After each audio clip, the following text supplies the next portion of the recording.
everyone, Assalamu alaikum.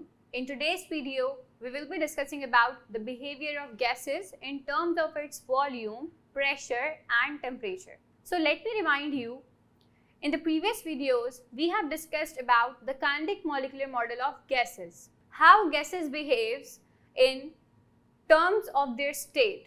For example अगर molecule of gases हैं तो किस तरह से अपने आप को जाहिर करते हैं, उनका बिहेवियर कैसा होता है, ये हमने डिस्कस किया था और अब इसके इफेक्ट्स को हम in terms of pressure, volume और टेम्परेचर कवर करेंगे.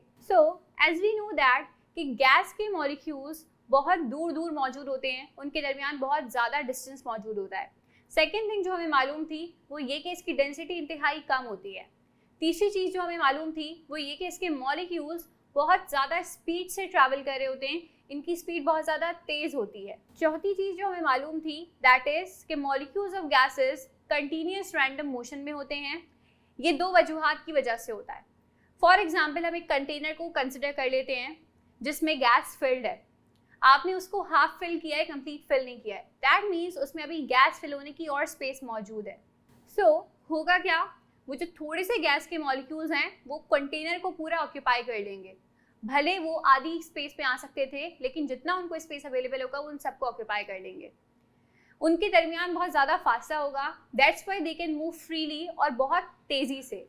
सो when molecule is travelling from one end to another end तो वो उसकी तरफ बढ़ेगा और कंटेनर के दूसरे एंड पर जब उसको वॉल दिखेगी कि यहाँ से बाहर नहीं जा सकता, वहाँ जाके कोलाइड करेगा. That means molecule wall of the container के साथ कोलिजन परफॉर्म करेगा और उसकी डायरेक्शन रिवर्स हो जाएगी और रैंडम हो जाएगी. दैट मीन्स अब वो किसी नई डायरेक्शन में मूव करना शुरू कर देगा.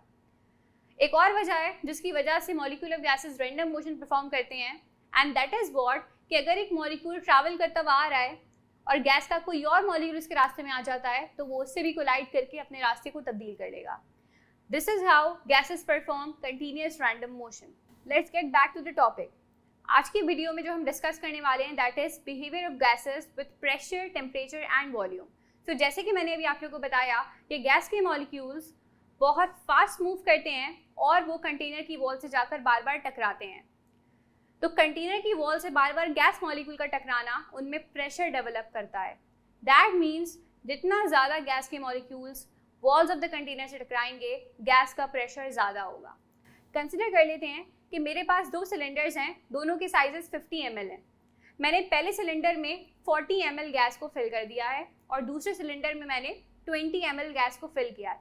अब आप लोग मुझे बता सकते हैं कि कहाँ पर गैस के मॉलिक्यूल ज़्यादा होंगे. ऑब्वियसली जब दोनों की ऑक्यूपाइड स्पेस सेम है, 50 ml है, लेकिन मैंने गैस को डिफरेंट अमाउंट में फिल किया है दोनों सेम स्पेसेस में. इस वाले में मैंने 40 ml गैस फिल की है और इस वाले मैंने 20 ml गैस फिल की है. That means number of molecules जो गैसेस के हैं वो यहाँ पर ज़्यादा होंगे और यहाँ पर कम होंगे. जैसे कि मैंने आपको बताया कि मॉलिक्यूल्स ट्रैवल करते हैं और वो वॉल्स ऑफ द कंटेनर से टकराते हैं तो प्रेशर डेवलप होता है. अगर ज़्यादा नंबर ऑफ मॉलिक्यूल्स होंगे तो ज़्यादा कोलिजन होगा, वो बार बार जाकर वो कंटेनर की वॉल से टकराएंगे. लेकिन अगर कम मॉलिक्यूल्स होंगे तो उनके पास स्पेस ज़्यादा होगी, वो कम से कम जाकर वॉल से टकराएंगे.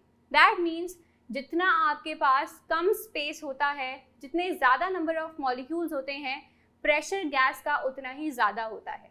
दैट मीन्स अगर नंबर ऑफ मॉलिक्यूल ज़्यादा होंगे तो number of collisions with the walls of container भी ज़्यादा होगा और आपका प्रेशर भी ज़्यादा होगा. लेकिन अगर यही तीनों चीज़ें कम होंगी तो आपका प्रेशर भी कम होगा. This is how gas behave with the pressure.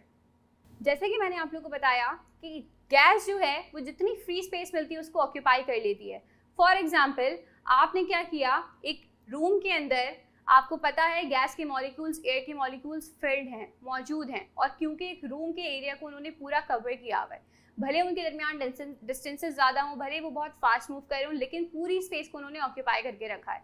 अब कोई भी क्लास में बैठा हुआ या रूम में बैठा हुआ क्या करता है, कोई स्प्रे करता है. दैट मीन्स कोई फ्रेगरेंस को लॉन्च करता है, तो फ्रेगरेंस ट्रैवल होकर आखिरी कॉर्नर तक भी जाती है. दिस इज़ बिकॉज वॉट कि गैस के जो पार्टिकल्स हैं वो उसको कंज्यूम करते हैं. क्योंकि वो पूरे रूम में ऑक्यूपाइड होते हैं, फैले हुए होते हैं, तो फ्रेगरेंस भी हर जगह तक पहुंचती है और बहुत तेज़ी से इसलिए पहुंचती है क्योंकि गैस के मॉलिक्यूल्स बहुत फास्टर ट्रैवल कर रहे होते हैं. This is how volume behaves with the terms of gases. Let's move on to the temperature which is very interesting one. हमने गैस को कंसिडर करना है कि गैस हमारे पास किसी कंटेनर में मौजूद है. जब भी आप किसी भी चीज़ में टेम्परेचर को इनपुट देते हैं, टेम्परेचर को बढ़ाते हैं, तो मॉलिक्यूल्स के अंदर काइनेटिक एनर्जी बढ़ जाती है। फॉर एग्जांपल, आपने वाटर अगर किसी कंटेनर में बॉईल होने रखा है तो आप उसको फ्लेम दिए जा रहे हैं। जब फ्लेम एक्सीड हो जाएगा, उसकी एनर्जी लेवल एक्सीड हो जाएगा, तो वो गैस में कन्वर्ट होना शुरू हो जाएगा और गैस जो है आपके एनवायरनमेंट में एस्केप आउट होना शुरू हो जाएगी। This is because what? This is because क्योंकि आपने टेम्परेचर दिया, टेम्परेचर की वजह से जो मॉलिक्यूल सरफेस लेवल पर थे उनकी काइनेटिक एनर्जी बहुत ज़्यादा हो गई। Kinetic energy is what? कि उनके अंदर मोशन परफॉर्म करने की सलाहियत ज़्यादा हो गई, जिसकी वजह से वो सरफेस लेवल से एस्केप आउट करके एनवायरनमेंट में अंदर चले गए। This is how temperature affects the pressure of gases. This is how temperature affects the behavior of gases. कि जितना ज़्यादा टेम्परेचर होगा उतना ही ज़्यादा काइनेटिक एनर्जी होगी, उतना ही ज़्यादा कोलिजन होगा और उतना ही ज़्यादा प्रेशर होगा. So this is how gas is related with temperature, volume and pressure. In the next video, we will be studying a relationship that has been prepared by and expressed by boils. Till then, Allah Hafiz.